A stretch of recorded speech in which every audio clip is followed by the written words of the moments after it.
सध्या उन्हाचा कडाका चांगलाच वाढलाय, त्यामुळे अनेक जण घराच्या गच्चीवर झोपणं पसंत करतात। आणि तुम्ही देखील उन्हाळ्यामध्ये गच्चीवर झोपत असाल तर तुमच्यासाठी ही अत्यंत महत्त्वाची बातमी आहे, कारण गच्चीवर झोपलेल्या कुटुंबियांच्या घरात चोरट्यांनी हात साफ केल्याची घटना नाशिकच्या विजयनगर परिसरात घडली आहे। सिडको परिसरातल्या विजयनगरमध्ये राहणारे निकम कुटुंबीय गुढीपाडव्याच्या आदल्या रात्री गच्चीवर झोपले होते। हीच संधी साधत या चोरानं कडी कोयंडा तोडून निकमांच्या घरात प्रवेश केला आणि 2.5 लाख रुपयांची रक्कम आणि सोन्याचे दागिने चोरून नेले।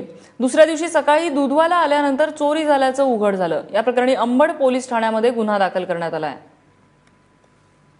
तर आम्ही खाली आलो, बघितलं तर दरवाजा उघडा। आता घरात आलो तर मग सगळे कपाट पण खाली, कपाटातले कपडे वगैरे सगळे खाली टाकलेले होते आणि किचन मध्ये डबे होते, डबे सगळे खाली उतरवले होते, डाळी कुरड्या सगळं खाली टाकलेलं होतं त्यांनी। 2.5 लाख रुपये होते, शेतीचे मकाचे पैसे आलेले होते आमचे आले आणि 2 तोळ्याची माळ होती माझी आली।